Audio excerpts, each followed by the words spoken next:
template strand, what's that thing that comes right off immediately? It is mRNA, but what kind of mRNA is it? It's the pre-mRNA. So it includes what? It includes the exons, which are always included throughout, but then it also includes those introns, which are those non-coding regions that we're gonna get rid of it later anyway. For number 9, the last blank, a lot of you guys put spliced mRNA, right? So that is correct. The mRNA is spliced, but what I was looking for was what? So once the mRNA all edited, mature mRNA? Mature mRNA, right? Okay, so that was the question I was looking for there. And then for number 10, I think only one person, 2 people got that one completely correct. What are the things that are involved, at the ribosome, in the translation process? What are those factors that are involved, right? First of all, what makes up the ribosome to begin with and has to be involved? If it is, if a ribosome is involved, then that thing is involved. What makes up the ribosome? RNA. So RNA is definitely there, right? All of you guys, not all of you guys, but the most people who only chose 1 or 2 answers, you guys all chose tRNA. So there's no debate as to whether tRNA is involved right there, because it's putting in the anticodons to match up with the codons, and then it's delivering the amino acid, right? But then what else is there? What the mRNA is going through, right? What kind of mRNA is that? Mature mRNA? Mature. It's mature mRNA, right? So what is mature so that was one of the ones that you should circle, right? But what is in mature mRNA? Exons. So exons are definitely there too, right? Are introns in there? No, they've already been spliced out. So there should have been 4 answers for number 10, right? It should have been tRNA, mature mRNA, exons, and then rRNA, right? Did you guys, for those of you, I think very few people got that right. So if you were among those people, make sure you could really answer that question on a quiz, because that's going to be something that I asked. And then everything else, pretty much was pretty, I think most of your homework was pretty clear. But again, I didn't really ask that many questions about reading the codon chart yet on that packet, right? There were no questions on that, or were there? There weren't, right? So today we're going to you guys are going to be so sick of it, you're going to practice a lot of reading that codon chart. In the packet that I gave you guys, did I give you a codon chart or no? In that handout? I think I didn't, right? I should, you guys can refer to the PowerPoint, right? When you're doing that, just make sure you can see which codons will code for which amino acids, etc. Okay? Will we get out of codon chart? On the quiz? Yeah, absolutely. I don't want you to memorize that. You can, clearly go through it. But you have to know how to use it, and you have to know what are the things that we're putting in those letters. Where are those letters coming from? Are they coming from DNA, mRNA, or tRNA?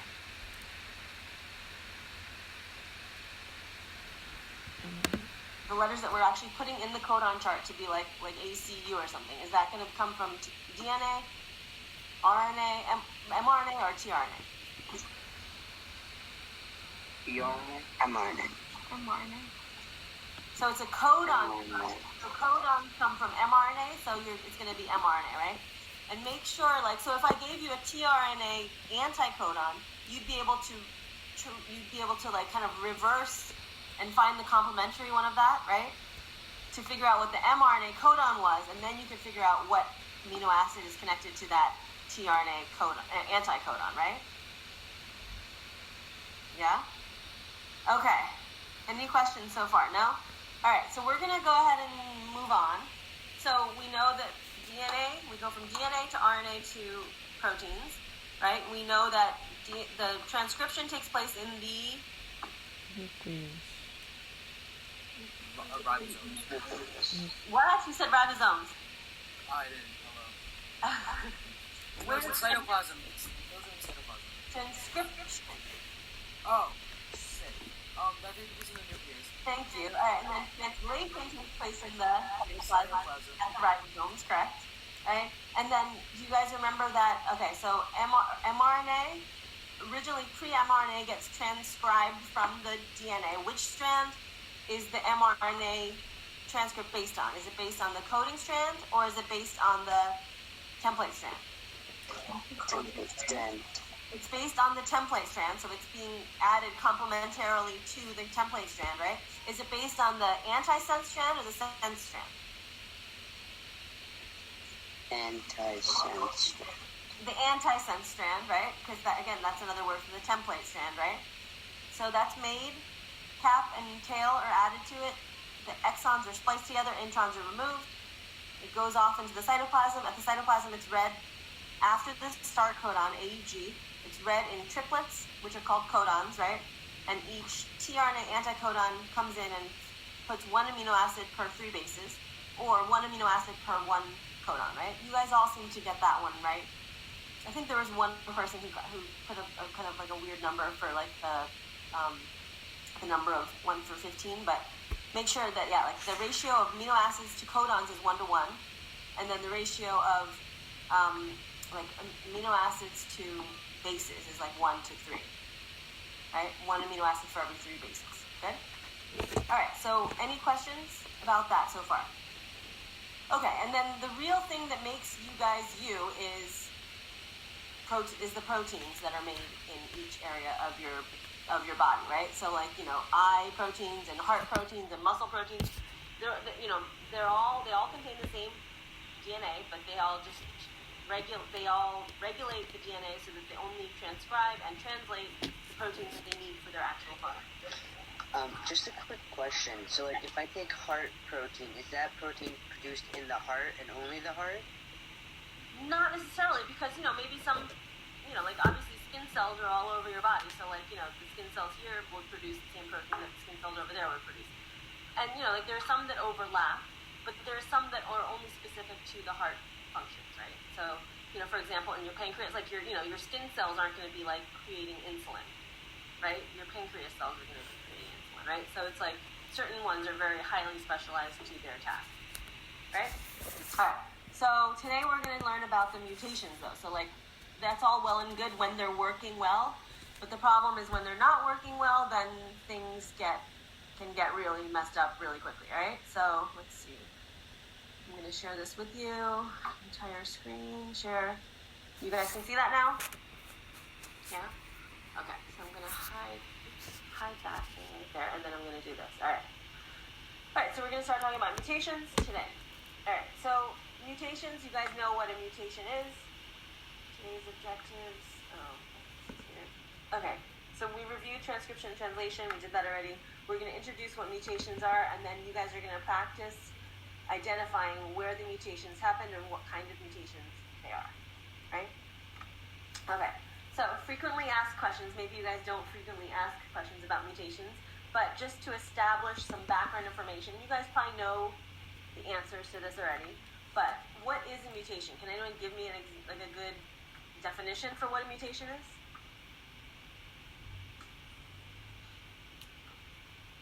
When DNA is improperly replicated.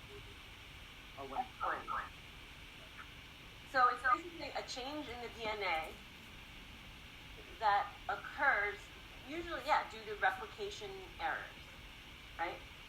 So that means who probably makes the mistake there? Who's the one responsible for adding on the DNA nucleotides during DNA replication? DNA polymerase. DNA polymerase, right? When DNA polymerase messes up and then it makes it puts the wrong base maybe that matches up with the wrong other base, and then if that change stays there, then you have a mutation, right? Okay. What causes mutations? The polymerase. Okay, so DNA polymerase, which, in all fairness, DNA polymerase is copying a ton of DNA all the time. So it has a lot of stress on it. And for the amount of DNA it's copying, it really doesn't make that many mistakes. So let's give it a break. But there are these spontaneous, so there are those ones that are called spontaneous mutations. And those are caused by the just random mistakes made by DNA polymerase, right?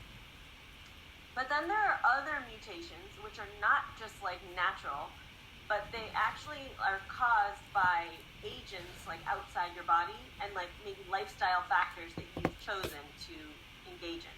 So for example, if I'm gonna go in the sun and bake myself every day, without putting on any sunscreen, then I could clearly cause mutations in my skin cells, right? In the DNA in my skin cells that might not have otherwise happened if I hadn't done that, right?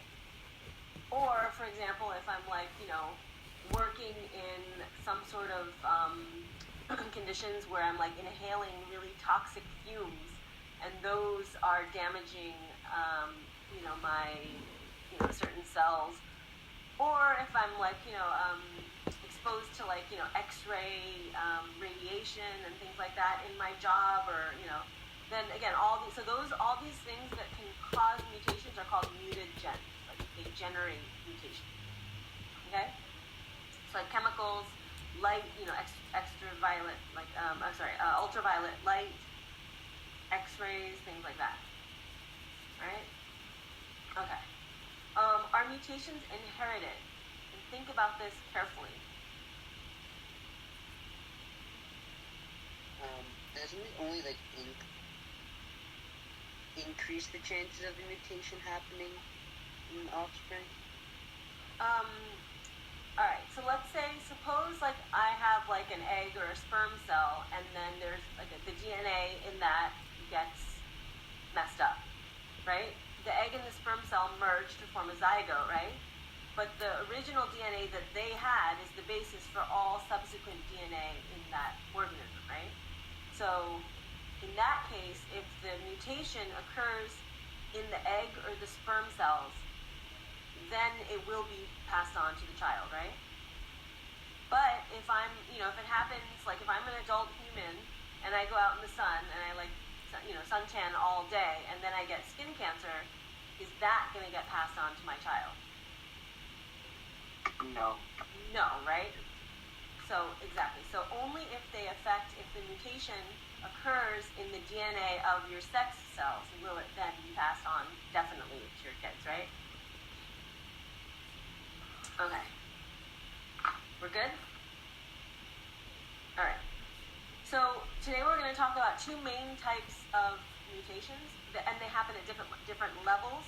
One happens just at the level of genes, right? Remember yesterday we talked about gene is like a short segment on a DNA molecule that codes for some sort of protein, right? Polypeptide that has a specific trait associated with it, right? So you could have a gene mutation, which basically involves a base change or a few bases changing, right? Or mutations can actually occur on the level of whole chromosomes, right?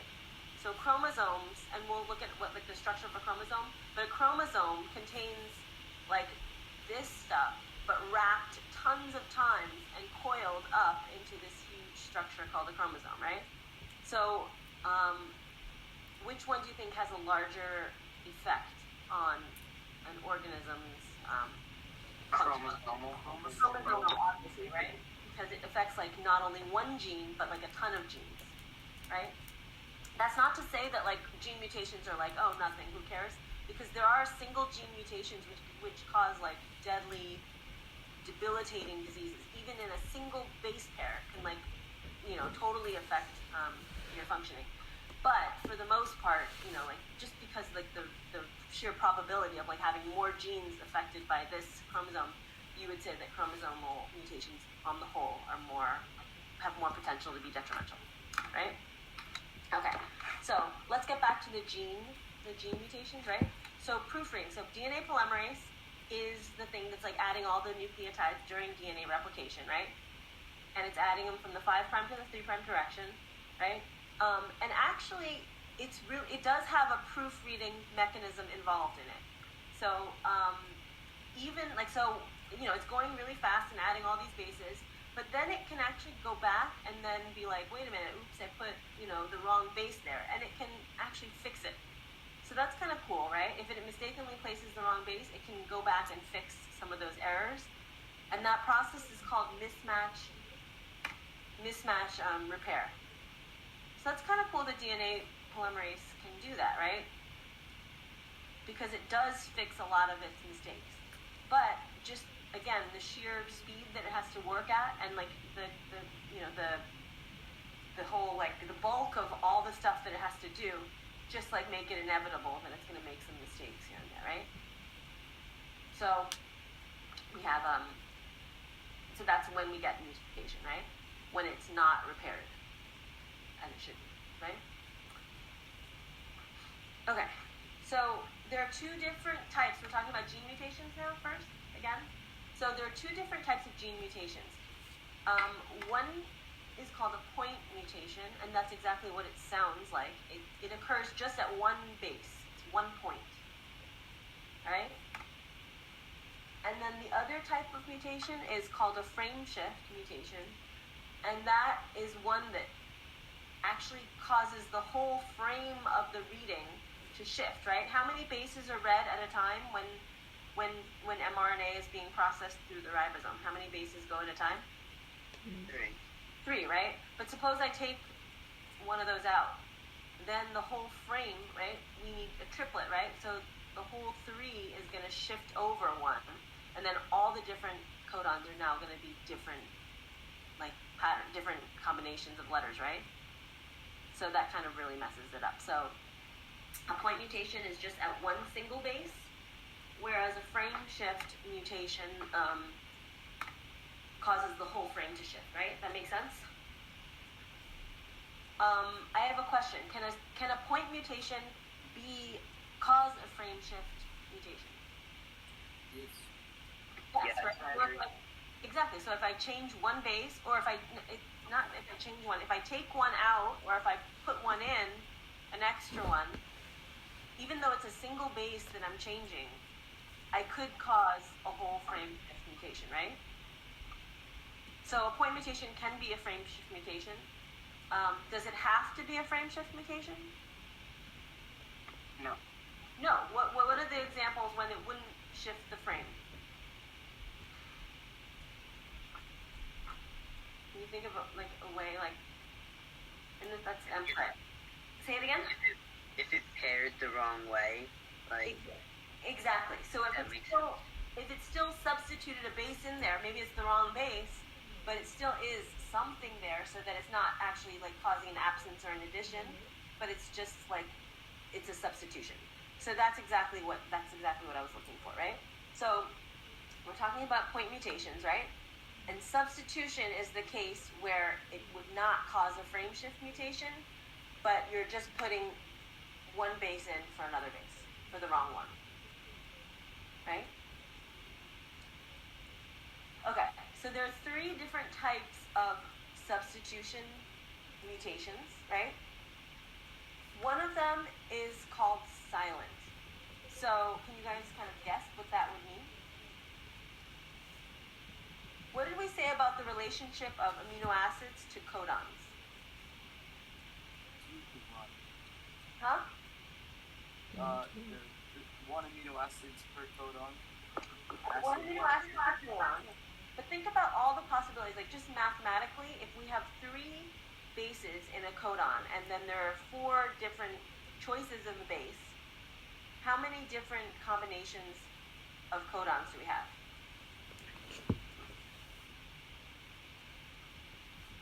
It's 4 to the 3rd power, right? Which 4 times 4 times 4 is 64. Okay? So we have 64 possible codons. And how many possible amino acids do we have? 20, right? So that means that there are some codons, right? There are multiple codons that can code for the same amino acid, right? Can multiple amino acids go to one codon?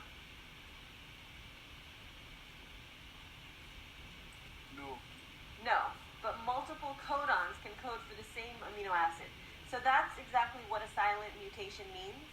So when you have a silent mutation, you've changed the base, but that codon that it was changed to happens to code for the same exact amino acid. So is it going to result in a change in the protein?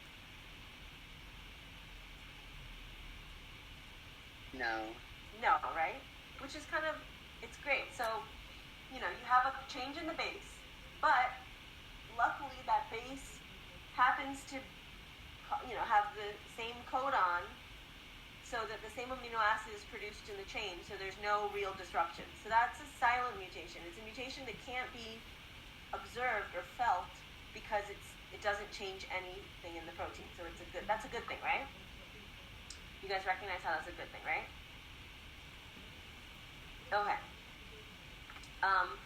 There's another one called a missense. So mis means wrong, right? So missense is when there's a mutation, but then it actually codes for a different amino acid, right? So that's not a good thing, right? Because then the protein that you're making is not going to be the same thing that it needs to be, and then it's going to have a different function, like most likely, or different structure. Right? The DNA is good, it's not mutated. Say it again? But the DNA is, or the mRNA is so good, it's correct, but the amino acid is wrong. No. These mutations are happening in the DNA. Okay. So that means the mRNA is definitely going to be affected, and then based on the mRNA codons, then obviously the amino acid is going to be affected, right? So this is not good. This is like the worst case scenario because the DNA, but the source of the mutation was the DNA, not the mRNA, right? Okay. So in the silent one, the DNA changed, but it happened, and then the mRNA changed as a result also, but the codon on the mRNA happened to be the same amino acid for the codon for the original one. In missense, the DNA changes, the mRNA changes accordingly, but then the codon happens to be a different codon, amino acid than the codon that it was supposed to be, right? And then the last one is called a nonsense mutation, and that one is when so no means like not, like this is not happening, this is not going, right? So that's when the DNA changes, right? And the mRNA changes accordingly, but instead of an amino acid, it codes for a stop codon. So it mutated into a stop codon instead of an amino acid codon. What effect would that have on a growing polypeptide gene? Would that be good? No, it would stop the growth. Yeah, it would stop the chain, right? So suppose I wanted to have like 15 like amino acids in my protein, but then like, one of the third amino acid was suddenly, mutated, or, the DNA for the third codon that corresponded with the third codon mutated, and then it formed a stop codon. Then I only have 2 proteins in my amino acid chain. That's very, very bad, right? Because then my whole thing is all messed up. Okay. So silent, missense, nonsense, right? You guys got that? Pretty easy? Alright. Keep going. Miss Pittman, I have a question. Yes. What if it codes for a start codon? So once the first start codon starts the whole process, then from then on it just is methionine. So it's adding just methionine as a base. I mean, as an amino acid. So it just, so it doesn't. Start codon is like the start codon always starts with methionine, but in the mid, like, so if AUG then comes later in the chain, it still just attaches methionine. Okay. All right, are you guys ready? All right, so let's try an example and see what happens here, okay? So tell me what kind of mutations these are. So my original was TGG, and then my new thing is TGT, right? So do you guys see how this was a mutation in what? Mutation in mRNA or in the DNA? How do we know this is DNA? Thymine. Because it has Thymine. Good. So originally our original sequence was TGG, and now it's going to mutate into TGT, right? So tell me what kind of mutation it is. First, we have to figure out what the original codon would have been for the actual like unmutated one, right? So what would the codon have been, the mRNA for TGG? UGG. So we're going to make mRNA from that. So it's going to be, what's complementary to T? U. No, U is not complementary to T. Wait, whoops, sorry, wrong one. What's complementary to T? A. A. So, and what's complementary to G? So the codon that I'm looking for is going to be ACC, right? Go to my chart, because once we have the mRNA, we know that this is the codon, and that's what we're going to input into the chart. So ACC, what do we get? Threonine, right? Is that, we're good? You guys are with me? All right, so now we want to look at what happens when we change that DNA to TGT. So when we change the DNA to TGT, what does that change the codon to be?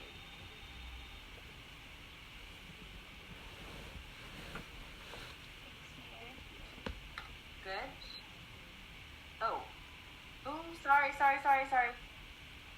is my fault. I know, it's really easy to do that, right? Hold on, AC. This was supposed to be A. Sorry. Okay, give me a second. This is supposed to be, this is supposed to be G, A, and then that becomes U, right? Yeah, sorry, okay. There we go, okay. So, this is supposed to be EGA, which becomes ACU. Are you guys all with me there still? Yes? No? Okay, and then ACU becomes what? ACU? The same thing. So, same thing, so what kind of mutation is that? Silent. Silent mutation, right? Easy? Okay, what about ACC? So that's, again, am I going to do this? ACC? No. Why? Because you have to make it into mRNA. Thank you. And don't get confused just because you see ACC and then you're like, oh, ACC, because this is actually, you have to make sure you know what I'm giving you, right? So I'm giving you the DNA that the mutation occurred in, and then you have to make it, transcribe it into mRNA, and then find the codon on the chart, right? So good, thank you. So ACC, what is that? What codon does that correspond to? UGG. Okay, so UGG, right? And if we go to UGG, what do we get?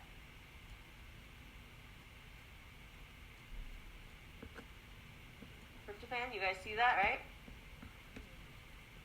All right, so now my DNA was changed. Instead to ACC, it's ATC. I hope I did this right now. All right. So ATC, so this becomes what in mRNA? UAG, right?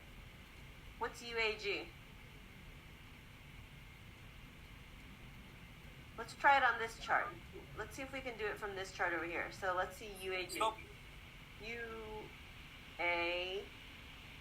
and that's a stop, right? So what kind of mutation is this? Nonsense. Nonsense. Excellent. Good. This is easy, right?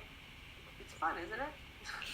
Okay, so CGT, again, don't fall for this. CGT, right? Well, first of all, T here, we should know, is DNA. So, but if you're given something, this is the one that you really have to be aware of, right? Because so many people, I can't even tell you, and I bet there are still going to be a lot of you that do it, even though I've warned you against it. Make sure you know what you're given. If you're given DNA, make sure you know which strand are you being given the template strand, or are you given the coding strand? And then you have to decide how to form the mRNA based on that. And then you have to, once you form the mRNA, then you look on the codon chart, right? But don't just assume that this is like the mRNA and go straight for the chart once you see this, okay? So CGT, what's the mRNA, corresponding mRNA for that? GCA, I think that's right, yep. And so what's GCA on here? What do we get? Let's do this one again. G, C, up here, right? C, and then A. So that's alanine, right? Am I right? Yeah? And then, so now this is being changed to CAT, which is going to be changed to what in the mRNA?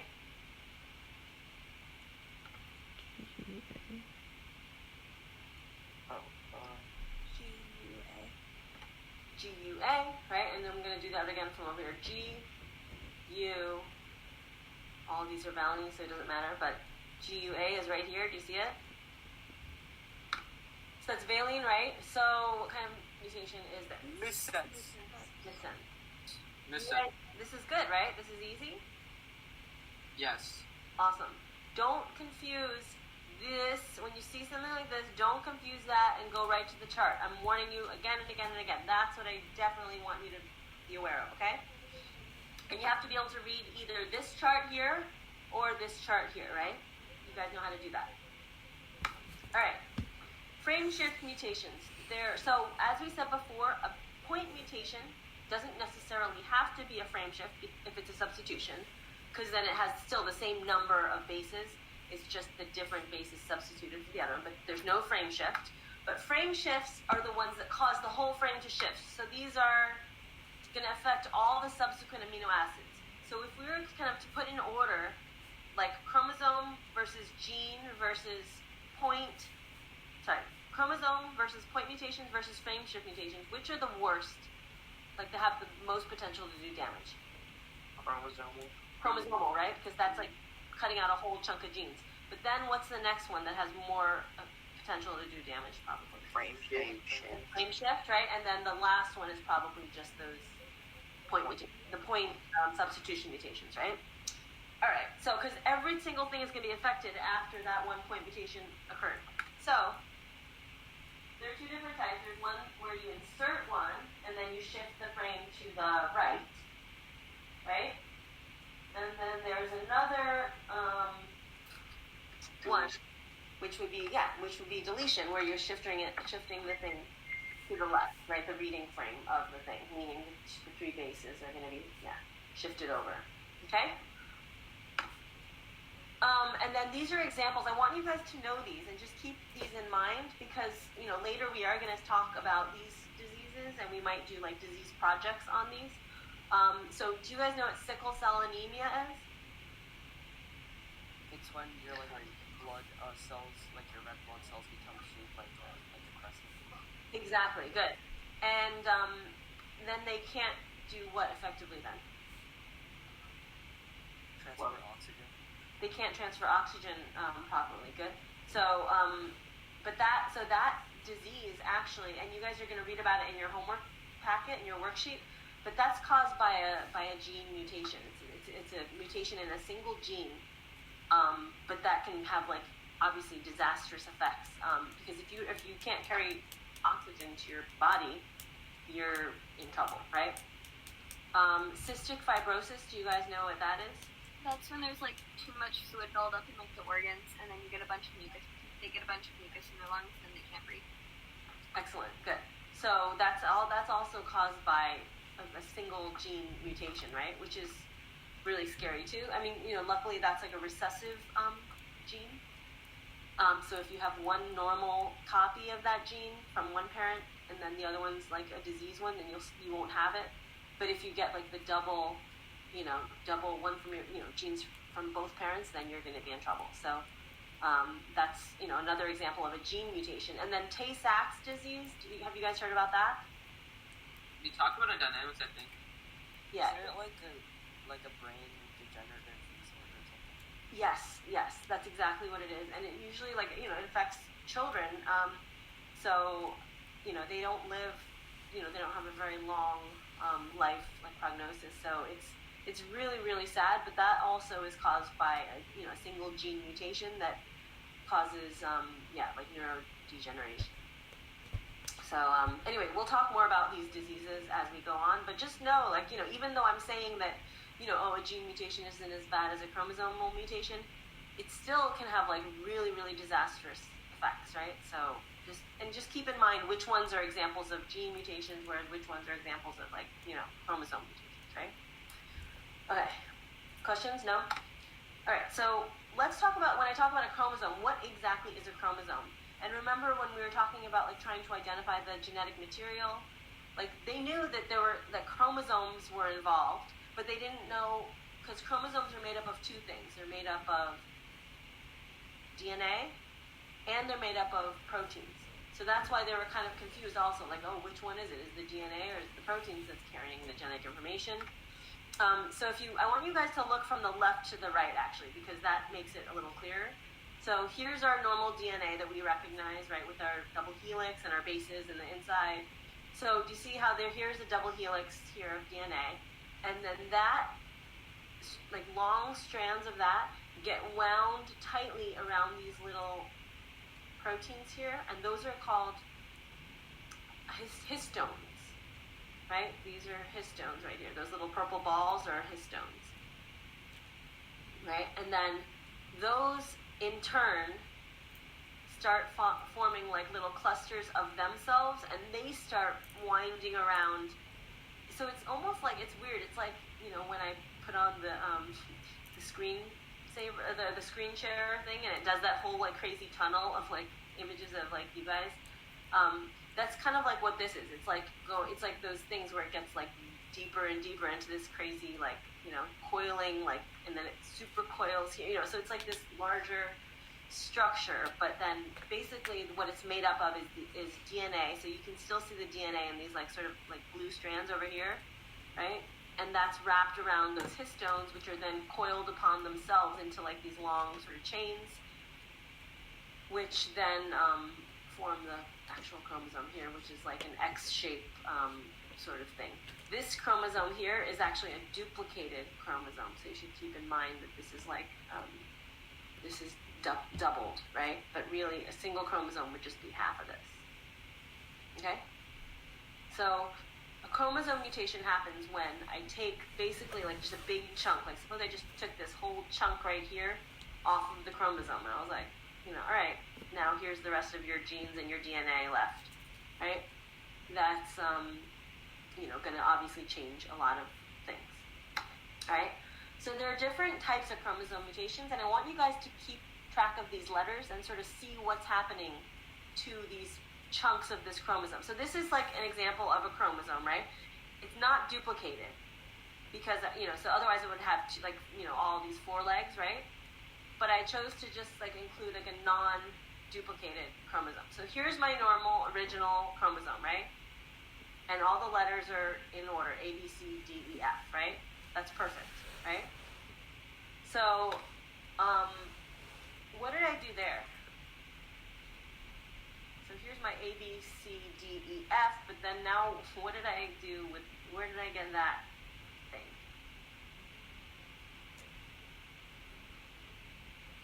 So basically this is like another chunk from another chromosome somewhere else. Do you guys know how many chromosomes humans have? Is it like 23? 23 in me. 23 in our gametes. 96. I have 36. 46. 46. So there are 23 pairs, but there are 46 total, right? So if we have 26 chromosomes and all these chromosomes are kind of like mushed up in our cells, it could be possible for like chromosome like 23 to kind of like get like have a piece torn off of it and then be inserted into like chromosome 5 or something, right? So this is called an insertion, right? When you put like a big chunk in between two, when you shove it into another chromosome, right? So you see how that was an insertion? So by the same token, you can have, what happened here?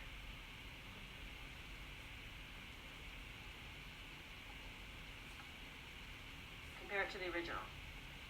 Like they lost a part of it? Exactly. So that would be called Deletion. deletion. Good.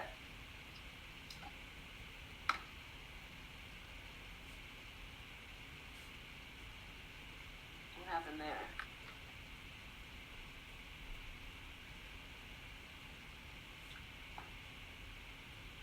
Anyone? No? The bees were copied. Exactly. So that's called, the B is like unnecessarily duplicated, right? So that's called duplication. It has an extra part that was not necessarily supposed to be there. And what about that one? Oh. Just kidding. I think it's inversion. Thank you. Very astute of you. So do you see what happened though? So basically this whole section turned around, right? So it got like reversed and then it went back right into its place but it was turned around. You see? So B, C are supposed to be here, but this whole piece, like from there to there, all moved in, like, kind of like rotated 180, right? So that's called inversion. Okay. And then, so this was insertion. We don't know. So presumably, if you have an insertion, what would have had to happen to the chromosome that originally had GH? It lost G. It probably would have gotten deleted. So insertion and deletion sort of go hand in hand, right? But then look at this one. What happened here? So, you know, again, they're supposed to kind of go in alphabetical order. So here's A, B, C, and it should have what? In the original one, it had this D, E, F here, right? But then what happened to this? And this should be G, H, I, and it should be what after that? J, K, L, right? But so what happened to the J, K, L part of this one and the D, E, F part of this one? Not only did this one add on to the other one, like maybe what would have happened here. So it's not just an insertion, but they switched places. Do you see that? So this one came over here and this one came over here. And that is known as translocation. So that's like exchange of genetic material there. Good? Questions? No? Can you explain the translocation one again? So basically, so this DEF part, it was originally over here, right? But that whole DEF part came over here, whereas this JKL part was originally over IJKL right here, right? But then this part switched places with this part. Do you see how they moved? This one should have been over here, and this one should have been over here, but they just like traded places. Got it? Yeah. Okay. All right. So, question: are mutations good or bad? What do you guys think? It can be good or bad. It depends on the mutation. It like completely depends. All right. So, if you have cystic fibrosis, or if you have Tay-Sachs, child with Tay-Sachs, or if you have, sickle cell anemia, you're gonna probably say they're bad, right? Because they can alter the functionality of your proteins or your phenotypes, right? And you won't be able to do normal things that you're supposed to be doing. So that's gonna, be very debilitating, right? Diabetes, cancer, all these conditions are caused by mutations, right? But there is a good side to mutations, right? Because they contribute to variation. That's how we all got different, right? Like we're basically, and that's how human beings evolved, right? Because originally we were these bacteria, single-celled, prokaryotic things swimming around, and then by virtue of all these mutations, which suddenly allowed these bacteria to have a nucleus, and then they were, those nuclei were able to, those nucleated cells were suddenly able to form these clusters that could divide their functions, and then they could, it's amazing, but basically we're like a whole accumulation of all these mutations that have led to us. So variation, right, which is the driver of evolution, and then resistance. Resistance, I'm talking about antibiotic resistance. Is that good for us? Suppose I have a bacteria that suddenly mutated and then it doesn't respond to penicillin anymore. That's awful for human beings, but MRSA, yeah, VRSA. But for the bacteria, it's awesome because they're like, sweet, I just outsmarted all these humans because I was able to change my DNA and outsmart them, right? So it can be good for the organism. So again, resistance here refers to antibiotic resistance, and it's not good for us per se, but it's good from the organism standpoint. Okay? Are you guys with me still? Yeah. All right. So I want you guys to do the worksheet, right? So the rest of that worksheet, you guys to do the rest of the worksheet that I posted. All right. It's a lot of like transcribing back and forth.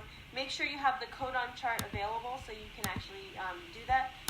When you guys post for those of you who are handwriting this stuff, and I think like in this handout you might have to handwrite it because there's no place to actually type in the, like it's not a Word document. I mean, it is a Word document, but it's not like there's some like the questions are not questions; they're like pictures of questions.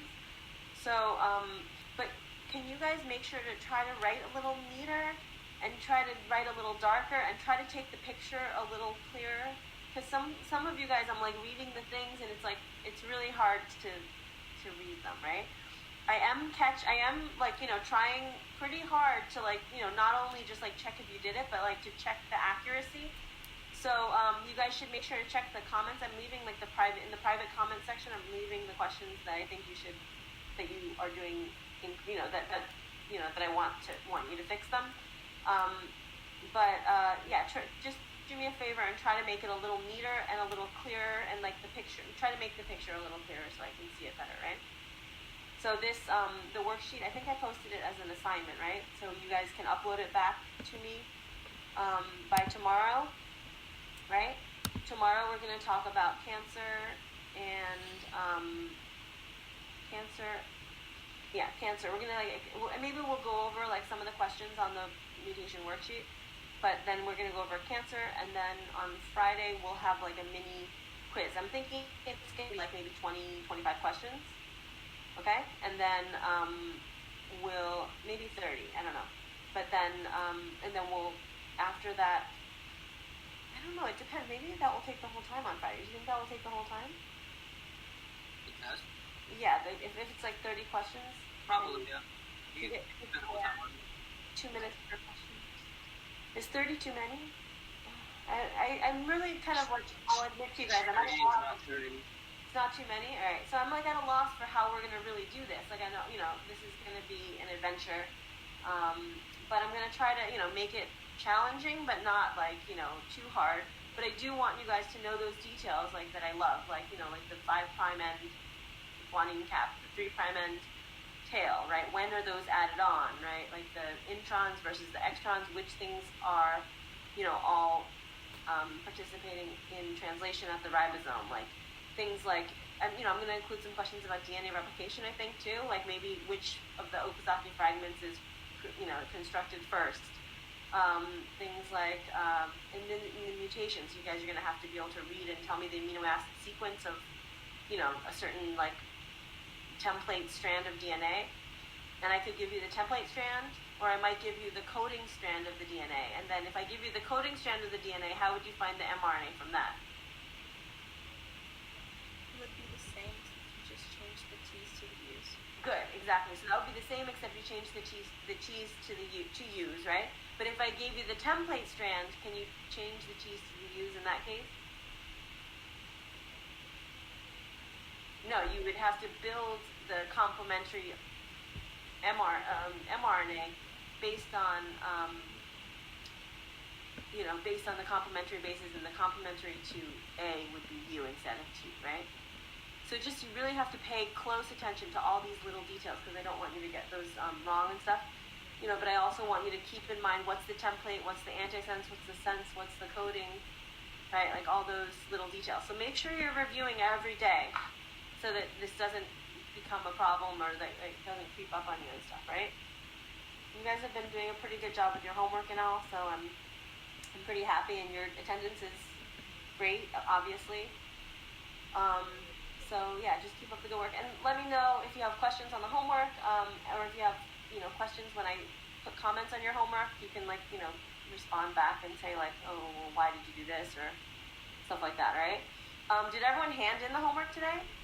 I'm looking at the homework, so I see that Google, this Google Classroom, the protein synthesis worksheet. I think I only got, so I didn't get some from, so there's, I see Archie's and there's Mike's, and then someone turned it in right, oh, okay.